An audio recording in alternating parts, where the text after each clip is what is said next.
all, I want to thank Susie. How do I know Susie? I mean, we could say it's a coincidence, but we know nothing's a coincidence. Everything comes min hashamayim.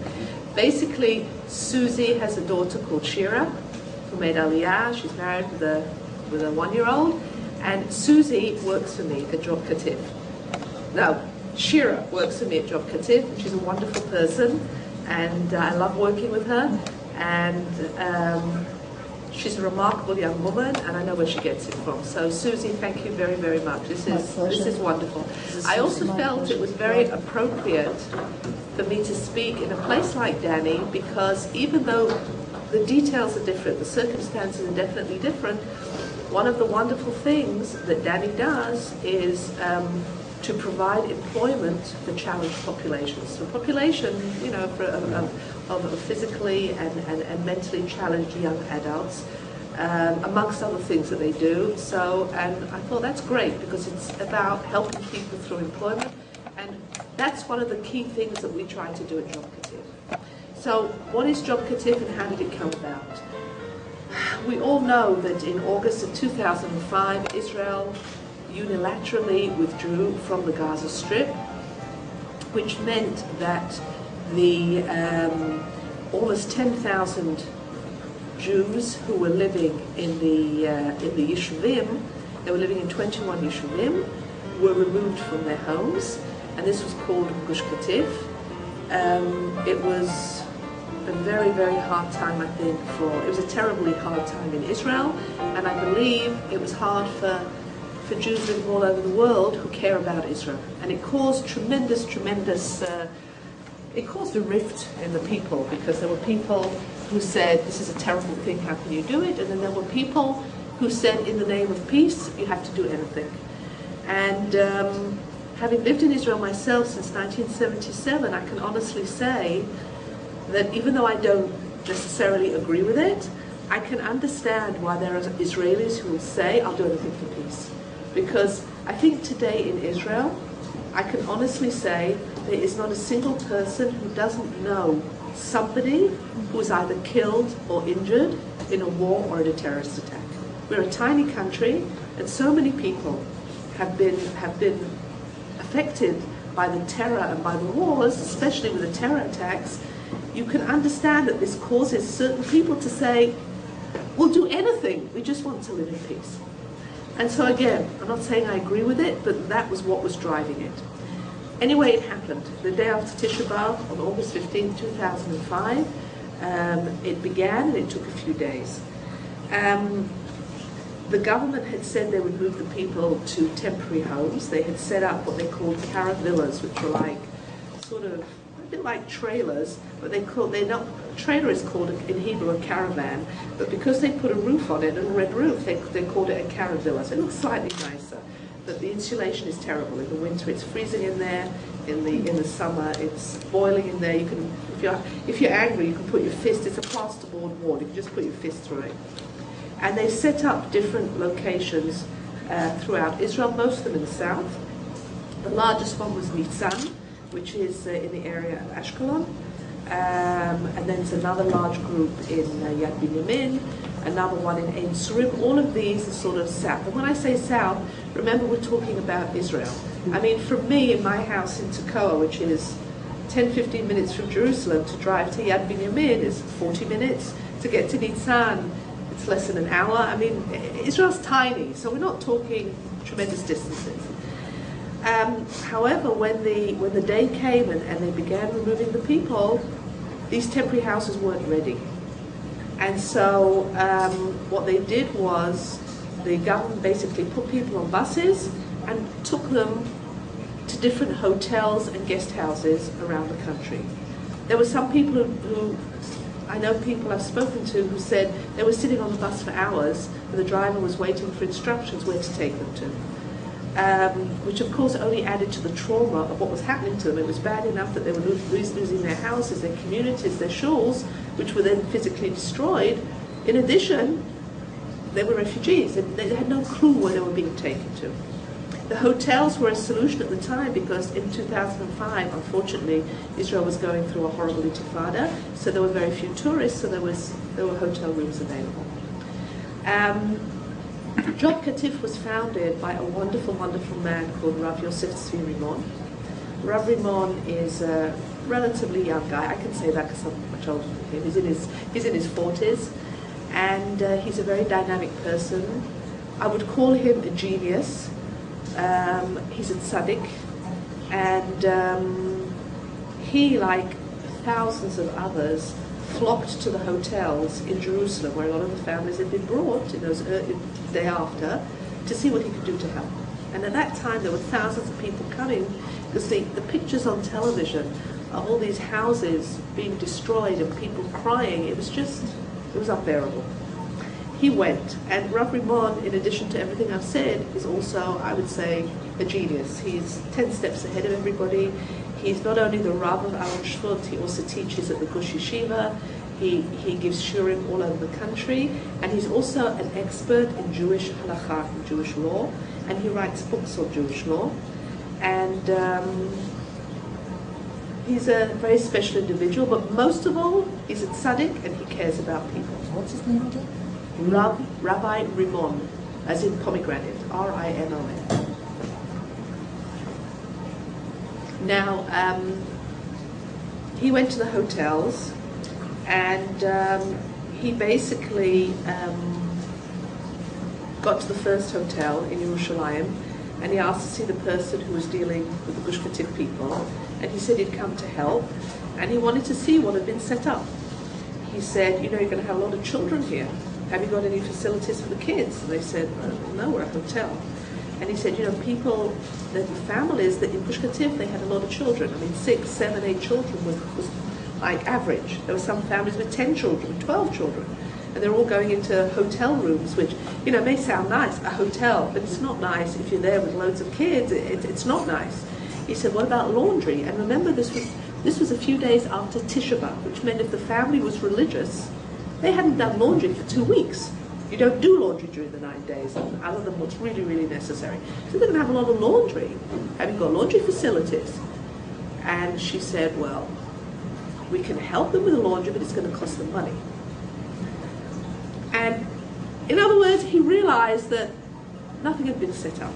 He went back to Alon Shvut, to his community, which is a very special community in Gush Etzion. He called an emergency meeting of the entire community.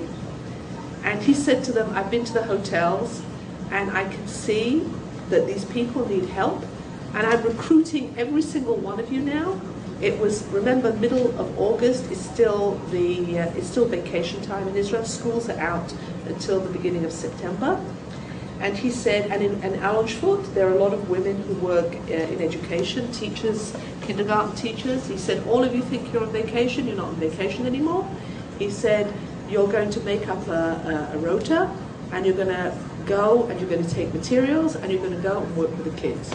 He said, I need people who can drive, and they're going to go pick up dirty laundry, bring it back to Alon Shvut. I want people I want people to do the laundry, to dry it, to fold it, and then we'll take it back to them. He said, I want welcoming committees in every hotel, a man and a woman to hug the man, a woman to hug the woman, with a cake, with words of encouragement. He says, I want maps. These people are being taken to a hotel away from, they don't know where they are. A map to show them where's the Ashkenazi shul, where's the Sephardi shul, where's the mikveh, where's there a bank, where is there a post office. I mean, they don't know anything. And he basically got it all arranged. He had volunteers, people helped him, and they really, within a week or two, they got it arranged. Rabbi Rimon would go very often, every day to the hotels to see how things were going. He basically decided that this is what he had to do. And I was with him a few years ago. I've been working in JOBKATIF myself now for 5 years. I've worked in many wonderful places in Israel. I've been very, very blessed with the work that I've done in Israel. And my background is employment. And I can honestly say JOBKATIF is by far the most wonderful place I've ever worked. And I was with Rav Rimon a few years ago when he was being interviewed by a journalist, and I was just listening. And the journalist said to him, Rav Rimon, how did you get into this? He said, you're a rabbi of a community, you know, you give shurim, you write books on halakha. What did you know about employment and retraining courses and opening up businesses? He said, the truth? Nothing. He said, but I was sitting there once I got everything organized and I looked around and he said, I saw the light had gone out of their eyes. That was the expression he used. The light had gone out of these people's eyes. They were sitting there depressed. And he said, there is nothing worse for somebody who's already depressed, already traumatized, than to have no reason to get up in the morning, to have nothing to do. And he said, I realized that what they needed was employment. They needed jobs. And they needed jobs for two reasons, each one as important as the other. One was obviously for parnasa, to make a living. The other one is emotionally to give them something to do.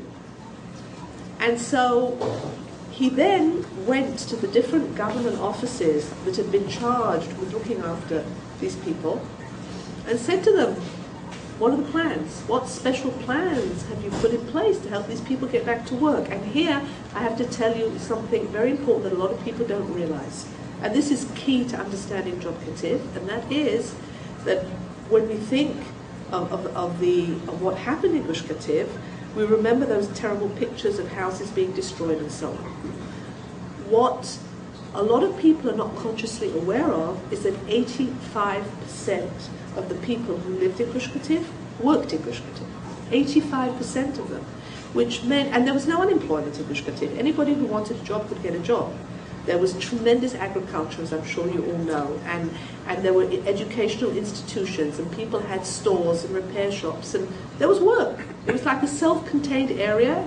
There was work. So overnight, not only did people lose their homes and their communities and their shuls and everything, they lost their source of income, and it was literally destroyed. It was literally flattened and destroyed. And he said, so what are you doing for these people? How are you going to get them back to work? You're now scattering them throughout the country. What are you doing with them?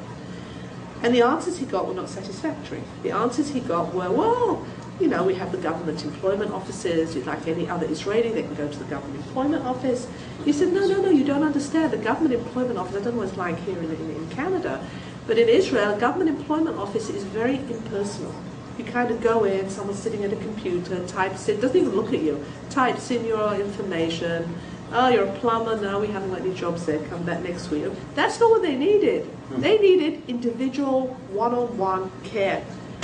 And as he said, coming back to this interview, he said to this journalist, he said, and when I realized that nothing was being done, I had to do it, because the Chachamim teach us that when you see a fellow Jew in need, and no one else is helping him, you are chayav. You have to, you are obligated to do it yourself. And I remember hearing that, and I got the shivers, because I thought, wow, how many times do we sit and watch television or read an article and we say, why don't they do this? Why don't they do that? It's always they. How often do we say, I'm going to do something about this? Maybe Susie did it, right? Susie did it. But these people are precious. These people are rare. And it wasn't as if Rav Rimon had time on his hands. He didn't. I don't know when the man sleeps. I really don't. And the next day he went to a hotel with his cell phone. This is how it all began. And he walked into the hotel. Of course, everybody knew him by then. And he said, I have an announcement to make. If there's anyone here who would like a job, it's going to be a temporary job, because at some point you're going to be moving to your temporary caravillas. Nobody knew when, and it took a long time to empty out the hotels. Some of them were in the hotels for months, some just for weeks. It depended on the family. And so, of course, it was very difficult to take a job because you couldn't tell the employer how long you could work at the job. But he said, if anybody wants to do something, meanwhile, come and speak to me. And the first person that came up to him was a man who said, I'm a carpenter, I had a carpentry business, a very successful carpentry business in Gush Katif. He said the whole thing was flattened, I've lost everything. He said, if I can find work meanwhile as a carpenter, I'd be very happy to earn some money and do something. And Rav Rimon thought, he said, I think I know someone. He made a call and got him a job. That was the first job placement. And after that, volunteers, there were a lot of people still coming to the hotel. The volunteers joined him. And somebody said, why don't we set up a database and take out an ad in the Hebrew newspaper saying to asking employers that if they have jobs available, temporary jobs in the areas where the people are now, to send it to us, and maybe we could do some matching up, and they did that. And then by this time they were coming into Elul, into Chodesh Elul, and Rav Rimon was thinking, what temporary work can I find? And he suddenly realized that in Israel, especially in Yerushalayim, in Elul and in Tishrei, you've got a seasonal business of Sukkot, of making the sukkahs, selling the sukkahs, the arba minim, and there's a lot of work in that. And he contacted several people, and in one day he found work for about 50 people, and that's how it started. And at that point, Rav Rimon really had no idea that he was setting up an organization. He didn't expect this would happen. But in fact, he was setting up an organization because word spread and people kept contacting him and saying, I need a job, I need this, I need that. And that is how JOBKATIF began and is still going today. What do you call it? JOBKATIF. JOBKATIF. Yeah, jobs for people from Gush Katif. It's written on the front of the brochure. Okay. Now, over the years, we've had to adapt our methods and what we do to meet the changing needs of the people. So if at the beginning you had somebody like this carpenter saying, I want to work, later on you had somebody saying, I'd like to work, but what I did in Gush Katif is irrelevant now. I was helping in an agricultural business to grow bug-free lettuce. I mean, what am I going to do with that? Or I was working in security. There was a lot of security there. Remember, it wasn't. They didn't have great neighbors there in Gush Katif. And so we realized at that point that people would have to be retrained. And so then we set up a system whereby we would meet with people, our counselors, employment counselors meet with people and help them work out an employment direction, and then look for a course that could help give them a vocational training course to give them a direction and give them basically a profession, and afterwards look for a job. And we've helped, I would say something, it must be over 500 people do professional retraining courses. We help fund the courses. We never pay for all of it. We always, it's not good to pay for everything. It's always good that the person pays a little bit themselves, but depending on the need, the cost of the course, we pay for the courses. Here I would like to say, by the way, that just as an aside, I've been to Toronto many times, and I love coming to Toronto because I find the community to be not only warm with lovely people, but very Zionist, very supportive of the Gush Katif cause, and understanding. When I go to America to fundraise, very often I have to explain to the people I'm talking to why these people needed to be helped. They don't get it. In Toronto, I started doing that, and people said to me, you don't have to tell us why. We know they need help. And we also are very, very generously funded by the Friedberg Foundation, if you know who they are, Don and Nancy Friedberg, who are wonderful philanthropists. They helped you too. They are wonderful, wonderful people. And where do they live? Sorry? Are they local? No, they live further south. They live further But south. they're Canadian? Yeah, in Toronto, sure. And they have a big foundation, and they're very generous philanthropists, and the program of ours that they like is retraining courses. They're very big on education. They like the idea of education to help people make their way in life, and thank you so much. And that was the retraining courses. Then we began to be approached by people who said, I had my own business in Gush Katif. 70% of the people who lived in Gush Katif, it's very high, 70% were self-employed, either in agriculture or they had stores. A lot of people had small stores. It was very contained. In other words, if you needed to buy a book, there was a bookstore. You needed to buy a gift, there was a gift store. You needed to buy clothes, there was a clothes store. And people had stores, or like this carpenter, there was a carpenter who had his own business, a plumber, an electrician, a garage to fix your car, whatever it was. And these people came to us and said, look, I've been self-employed all my life. It's very hard for me to go and work for somebody now.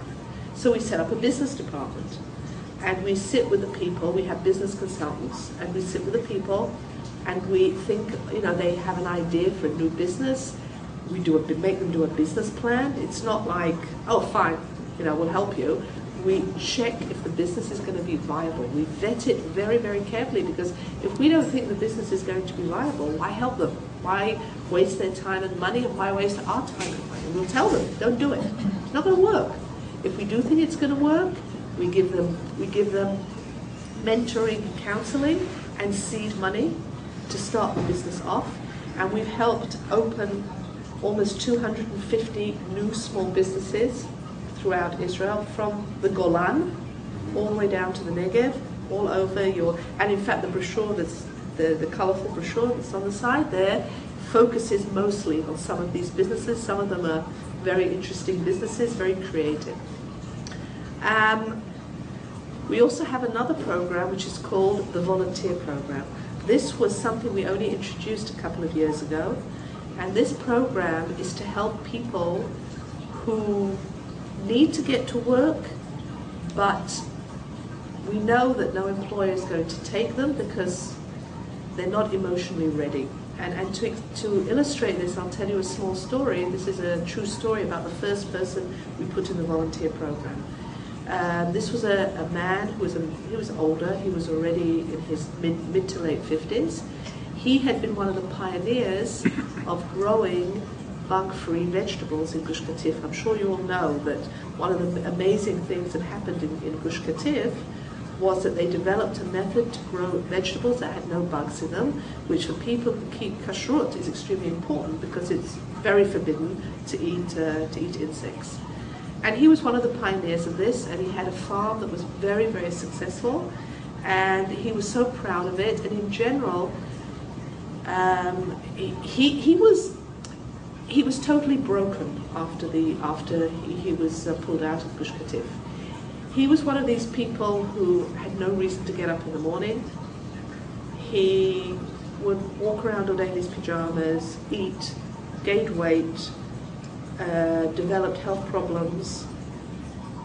This caused tension in the family. Remember, it's like a downward kind of spiral. It caused tension in the family. We kept trying to send counselors to speak to him, and they only talked to him about different options. And every time they came, he'd say, I only want to do one thing. I want to grow bug-free vegetables. Don't talk to me about anything else. That's what I know how to do. I think in general, for the people who worked in agriculture, I think they took it the hardest, because the agriculture in Gush Katif was like the jewel on the crown of Israel's agriculture. I mean, if you take the fact sheet there that says, did you know, you'll see the statistics. The percentage of Israel's agricultural exports that came out of Gush Katif is far, far exceeds the proportion. It was a tiny little area. It had the largest flower nursery in the whole of the country. It exported 95% of Israel's bug-free vegetables. 70% of Israel's organic vegetables came from Gush Katif. And then we're talking about a tiny little piece of land. I mean, the agriculture was so successful, and here I must make an aside. I think you had mentioned Anita Tucker. There's this wonderful woman called Anita Tucker who was one of the first people she's originally from Brooklyn. She was one of the first people to arrive in Gush Katif in 1970. She came with her husband and children, and there was nothing there. It was just sand. And, you know, little mobile homes that had been set up. And this is when the government had invited and was encouraging people. Please note this. You know, a lot of people in the world say, well, they shouldn't have been there in the first place. It was illegal. It was not illegal. The government invited them and encouraged them to come there. They moved there, and she told me once that a few weeks after they'd been there, there was, you know, the kids were having a wonderful time rolling in the sand dunes, because that's all there was there. There was sand dunes and the sea. By the way, it was the best beaches in Israel. I don't know if anybody was there. The beaches were out of this world. We don't have such nice, the beaches there were wonderful. And she said they suddenly saw 3 Arab sheikhs approaching them, bearing bread and salt, which is the sign of peace. And they came and they said, we welcome you. And we like the fact that you Israelis are coming to live here because we hope that you will be setting up some kind of industry and you can employ some of our villagers, because our villagers have no work and they're very poor, and this will really help them. And they said, fine. They said, but we're actually not going into industry, we're going into agriculture. She lived in a place called Netzer Chazani, which is one of the first yeshuvim in Gush Katif. And she herself was known as the cabbage and celery lady because she was the farmer, her husband was a teacher. She ran the farm. And the Arabs said, agriculture? Don't you know that in Arabic we call this the bitter land? Nothing can grow here. And she said when she heard that, they got really worried. They thought, oh my goodness, maybe we're making a mistake and we shouldn't be doing agriculture. But, and I spoke about this yesterday at Sudah Shlishit, at Bayit. I believe that there is such a strong bond between Hashem, the land of Israel, and the Jewish people, that the land of Israel knows when Jewish people are planting things. And it responds and things blossom. Because, and the reason first of all, if you look at the history of Israel, you'll see that every time Jews lived there, the land flourished. For 2,000 years when the Jews weren't there, it was desolate. We know this from writings, it was totally desolate. Can we argue that when there were non-Jews there, they didn't care about the land and try and plant? Possibly. But all I can tell you is that Anita told me that she's still in touch with some of the Arabs from Gaza who worked for her and who knew all the methods that they used. They used a method called they developed this method called hydroponic. And they call her and they say, we're doing everything the way you did it, and nothing is growing. Nothing's growing. It's not growing for us. It's not working. And the agriculture, by the way, employed in Gush Katif 10,000 people, 5,000 Jewish people and 5,000 Arabs. And these 5,000 Arabs, by the way, are unemployed now. They have no work. So that's an aside. And I can't even remember how I got to this. Yes, going back to the guy with the bug-free lettuce. So when we opened up our volunteer program, we sent a counselor to speak to him, but before he went to him, he did some homework, and he found a moshav not too far away from where he was living. And he went to him, and this moshav, they were growing bug-free vegetables. By the way, in Israel today, you can still buy Gush Katif lettuce, Gush Katif parsley, Gush Katif celery. It's become branded. It's not grown in Gush Katif anymore, but it's what you talk about when you write your shopping list. Oh, get some Gush Katif parsley, get some Gush Katif lettuce, and that's what it says on the packet. It's just not from Gush Katif anymore. But the farmers over Israel are still growing it because there's a demand for it in Israel and also for export. So this farmer at this moshav was growing it, and our counselor said to him, look, would you like a volunteer? He's an older man, but he is one of the pioneers of growing bug-free vegetables. I'm sure he can help you. It won't cost you anything. I said, sure. Then the counselor went back to this gentleman and said to him, I've got an offer to make you. He said, I found a place where you can volunteer and you can help grow bug-free vegetables, but you have to commit to 5 days a week, 6 hours a day. We'll pay you a small stipend and we'll help you with travel. Take it or leave it. And he said, I'll do it. And he began working there. Within 2 months, he was offered a full-time position there. They were thrilled to have him. He was an expert. He was offered a full-time position.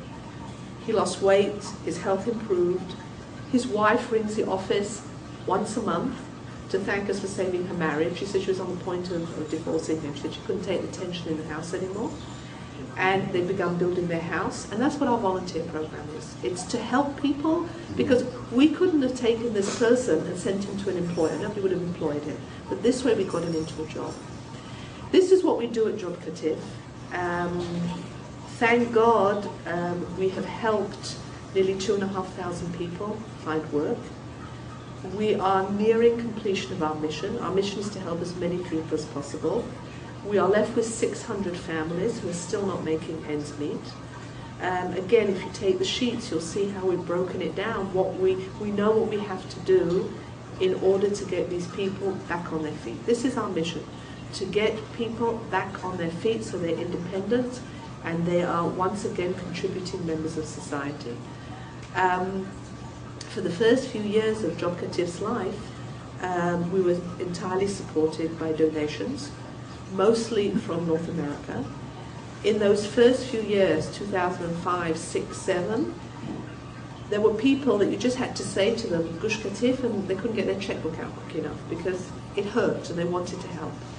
Unfortunately, as time went by, people said, oh yeah, time's gone by, they should be fine by now, and donations dropped off. Plus, there was a big financial crisis in America which affected our donations. We began, two things sort of have changed in the last few years. Number one, we began fundraising in Israel. And in Israel there is more awareness. There is much more awareness of what's happening with the people, because people like you who know about JOBKATIF, who are in touch with Israel, you know what the reality is. You ask your average Jewish person in North America and they'll say, JOBKATIF? That was years ago, I'm sure they're all fine now. But they're not. And so we began fundraising in Israel, and in Israel there's more awareness because every few months there's an article in a newspaper or on the radio, and people know that even people who thought it was a good idea at the time and still think it's a good idea, there's a consensus that the people were treated shabbily. There's a consensus. And we set up a telemarketing center where we employ women, and some men too, people from JOBKATIF, and they call up people at home, and the strategy is get a lot of people to give a small amount of money. So somebody calls up and says, I used to live in JOBKATIF, I'm phoning on behalf of JOBKATIF, and they give the spiel. Very often the response is, because a lot of Israelis, you know, in Israel, Baruch Hashem, people work and so on, but a lot of Israelis, there are very rich Israelis, and we do get some large donations, but by and large, your average Israeli family, I mean, I'm sure you know, they don't have lots of money to throw around. And they say, I just can't really afford to give you much. So then we say, okay, but how about if you make a standing order for a year, for 2 years, give us 50 shekel a month, 18 shekel a month, a small amount. And people can commit to that. It's a small amount, they don't feel it. But you get thousands of people to give you a small amount every month, it adds up. And last year, 2012, 60% of our donations came from Israel. 60%. 60% came from North America. So just be aware of that. And this is something I know that North Americans like hearing, because the last few years, people have been saying to me, why don't you get the Israelis to donate? You know, why are Israel's economy is doing much better than America? And it's true, but they don't have that much money. But Baruch Hashem, we've done that. The other watershed for us was government support. From the beginning, Rav Rimon was trying to get government funding. He was basically going to the government and saying, you know, we're doing your work. Can you not fund us? And everybody was very sympathetic and write us a letter about this and send us a report about this, bureaucracy and that. Nothing came through. And the catalyst came in the summer of 2009. I would say even before that.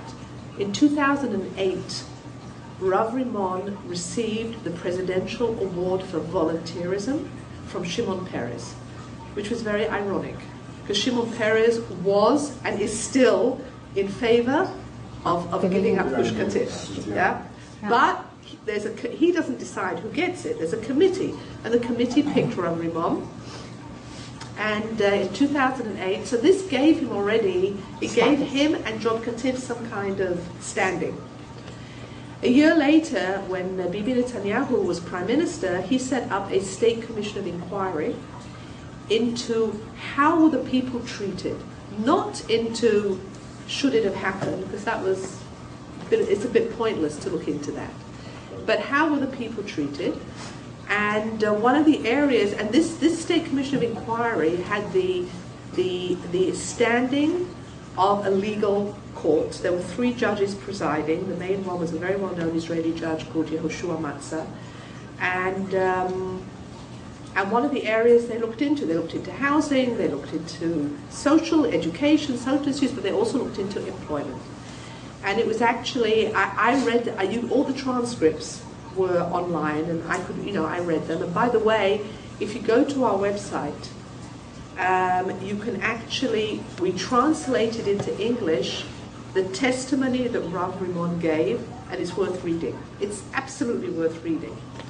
But they, first of all, when it came to employment, they summoned people from the Israeli government, from the Ministry of Employment.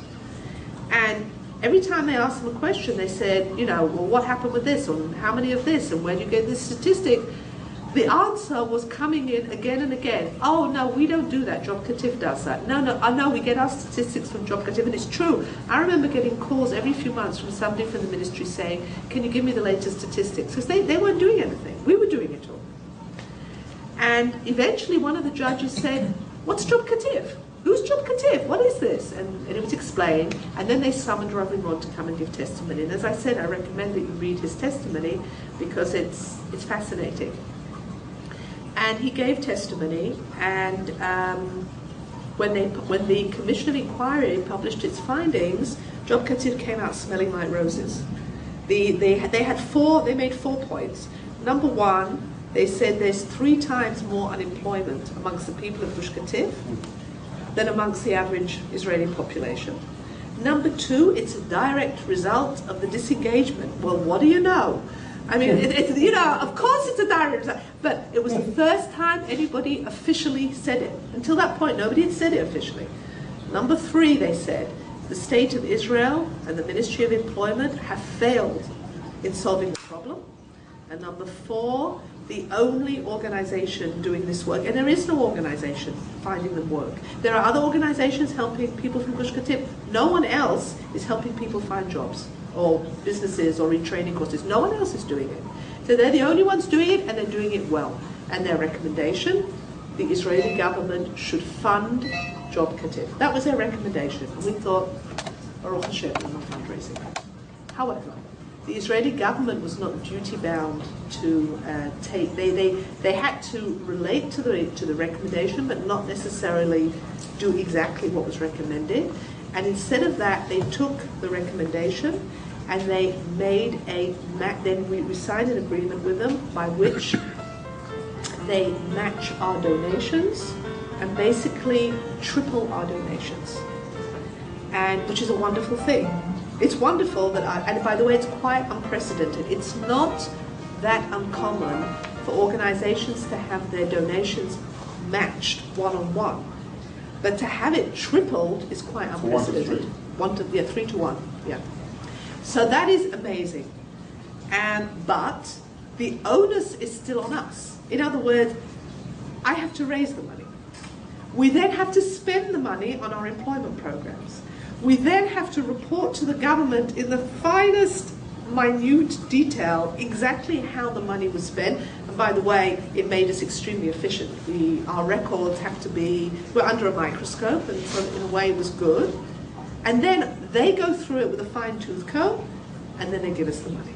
That's basically how the agreement works. And so the onus is on us to bring in the money, and we're now in a fight against time, because the agreement is scheduled to end at the end of this year, December 31st, 2013. We have asked for an extension for 1 more year. We said we've got 600 families left. Give us another year. They haven't said yes, but they haven't said no. So it's a 50-50 chance as to whether or not they're going to extend. We'll probably find out the last minute. Knowing Israel, probably like the 29th of December we'll find out. But we have to assume at the moment that the agreement is going to run out, and then we're going to be in trouble. And so that's one of the reasons I'm here in North America. I myself, by the way, I'm not a fundraiser by profession. I think I mentioned to you, my profession is employment and management and employment. I began my career in Israel working with Olim, with the new immigrants, and then I went on to direct for 15 years. I was the director of the Jerusalem Employment Center for Olim. I helped Baruch Hashem, we ran a whole program to help Olim find jobs. And then I had a few other jobs. I worked for Nefesh B'Nefesh for a while and so on. And then Rav Rimon asked me to come on as director. And at the beginning, I was running JOBKATIF. I wasn't, I had someone else who was doing the fundraising. But once this agreement was signed with the government, Rav Rimon called me to a meeting and said, Judy, he said, systems are in place, JOBKATIF is running well, because I brought in a lot of changes. He said, and I trained the staff how to deal with changing needs. He said, I want you to give over the day-to-day running to someone else, and you focus on the fundraising, because if we don't raise money, then the government doesn't give us money. And you speak English. So I said, Rav Rimon, I'm not a fundraiser. He said, you'll learn. And when Rav Rimon says to you, you'll learn, you have to learn. So yeah, I started reading books and talking to people, and I subscribed to blogs, and that's what I'm doing now, is I'm raising funds, and not just here, as I said, I'm also in charge of raising funds in Israel. How is the staff paid, etc., etc.? How are you paid? How Rav Rimon paid? How everything? It comes from donations. So we have a 15% overhead. If anybody says to me, how much of the money that you raise goes to employment programs, is 85%. That's the truth. And and sometimes people say to me, well, that's high, 15%. But the truth is that people say, how much money goes to the cause? To the cause, 100%. We don't do anything else. But you need the staff. We need administrative staff to send the government all the paperwork so that they'll give us the money.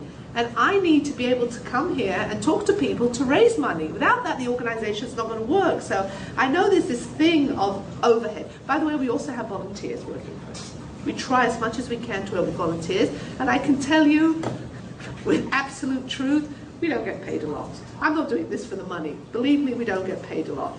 We get, in Israel, you can do wonderful work, and we don't get paid a lot, but we get paid a lot in satisfaction.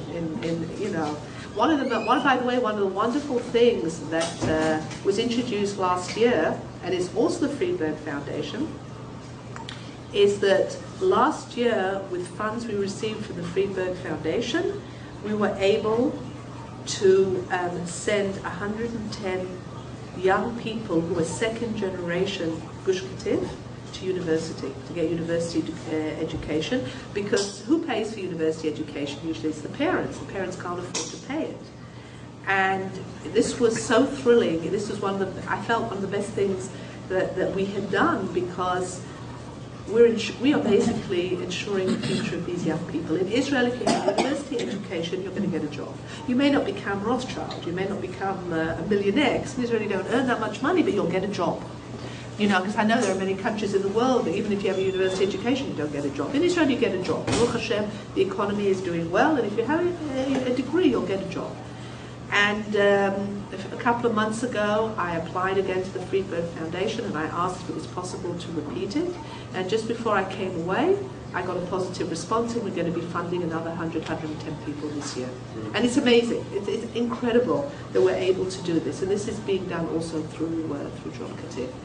And that's basically who we are. At this point, I'd like to show you the movie. Unless you have any questions? Yeah, sure. You have a very common model for placement.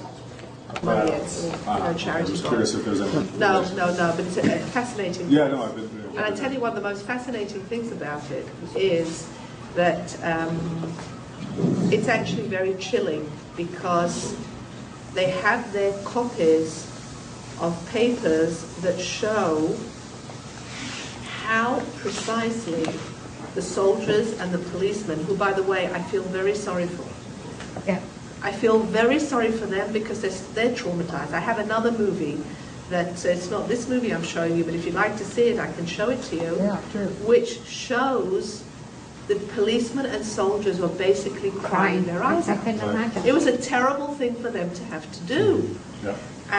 But in these papers in the museum, it shows how every detail had been addressed in the actual removal of the people. They had files on every single family. They knew about every family. They had been prepared emotionally, psychologically. It was done with such precision. Every I was dotted, every T was crossed. Unfortunately, from the moment they got them onto the buses, that wasn't done in the plan at all. So, Judy, how many people, let's say right now, are still paying mortgages on their old homes as well as maybe paying? I don't know. I don't have that statistic. I can't tell you. If you want, I can try and find it out for you and email you, but I don't have that statistic. But some are still paying mortgages on their own home, and they're paying rent on their new home. Right? And they may not still have a job. Now, I think what happened was, listen, you've got, as far as permanent housing goes, you've got three categories of people. You've got people who've already moved into their new homes. Thank God people are beginning to move into their new homes. You've got people who are in the process of building or buying their new home. And then you've got people who haven't got any money and can't do anything. Now, as far as the people who have moved or are moving into new homes, probably what they did was they transferred that mortgage and added it to another mortgage and are paying that back now. It's one lump sum, do you understand? Now, as far as the people, however, but by the way, the government's going to hit a very big problem because in Nitzan it's well known that there's quite a number of people who did not find work, and what did they do? Anybody who got the compensation for their homes, if they were thinking clearly, which very few people were at the time, they took that sum of money, locked it into a savings account, and said, we're not touching this until we need it for our home. We have to get jobs to live on. But it didn't happen, and so very many people took that sum of money that they got as compensation for their homes, which wasn't a fortune, but it was money, and they put it into their bank account. They said, oh look, we've got money, and they lived off that money and used it up. They ate away at it, and now they can't afford homes. And I don't know what the government's going to be doing with it. I don't know, because we know for a fact, in other words, and one of the jobs of our counsellors is, by the way, we introduce a lot of very innovative methods, and first of all, most of our job counsellors, whether we pay them or whether they're volunteers, lived in Gush Katif themselves, and we trained them, and that was a very good move, because there was an immediate trust, an immediate bond, because for some reason the people of Gush Katif didn't really trust the Israeli government for a while, so number one. And number two, another thing that we do is we're very unbureaucratic. We don't have an office with reception hours and you have to make an appointment to come and see. It doesn't exist. We go to their caravillas, we go to their homes, and we speak to them. And first of all, this is more informal. They sit with them over a cup of coffee and they build trust and work with them that way. But secondly, there's another reason for doing that. By doing that, they can look around them and see what's going on in the whole family. So if a counsellor goes to somebody's home and knows that for the last few years neither husband or wife has been working, and yet the kids are wearing new sports shoes and they look like, they've got a nice big television, they say, hold on a minute, where are you getting your money from? So I've got money in my bank account. They said, well, what are you going to do when you have to build a house? Because very few people were thinking clearly. I remember speaking to a woman, a very smart woman with a master's, she makes movies. She said, Judy, for 6 months after the expulsion, I could not read a newspaper headline and understand what it meant. She lost a power of concentration. She was so traumatized that she couldn't think straight. And this is what happens to people. I've spoken to people, by the way, who, God forbid, suddenly a spouse dies, and it's a terrible shock. When you have a terrible shock, what happens to you is basically stop functioning. And this is what happens.